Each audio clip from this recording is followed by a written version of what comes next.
这片伫阿兰区占地2000平的空间，正是已经经营过14档的东安夜市。进前因为牵涉租金等纠纷，地主打算收回，所以伫2021年5月开始停业到今，已经20个月。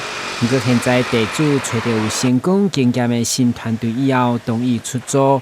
目前包括价位等动线规划嘛拢完成，招商已经达成，时间就定2月3号重新开幕。现场已经有当初摆档做牛排业者，先将餐车、餐桌等成材工具固定好势。对着东安会当恢复营业，有法度去夜市摊食，真正足欢喜。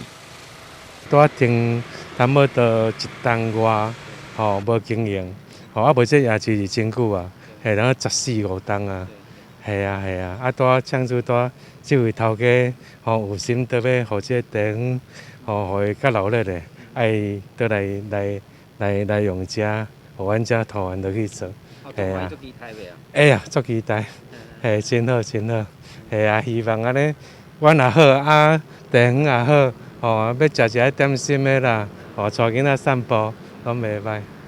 对摊商来讲，开店店租贵，加上营业时间拖久，要像夜市、卡抢市都有生理得去。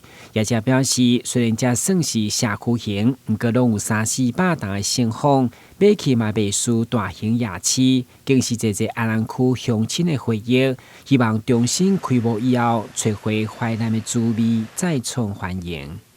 这个地主还是希望这一块土地呢能继续做夜市，让安南区的乡民有一个晚餐跟宵夜很好的地方。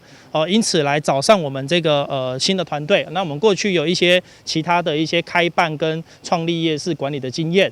那我们把这个夜市呢，希望打造成为安南区新的一个非常在地知名的一个同安夜市，能让它回归之后，再度成为我们安南区居民的一个夜晚的好去处。这样。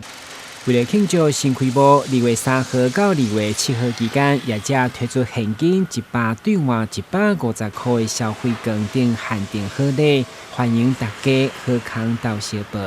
台湾新闻管制何乔邦采访报道。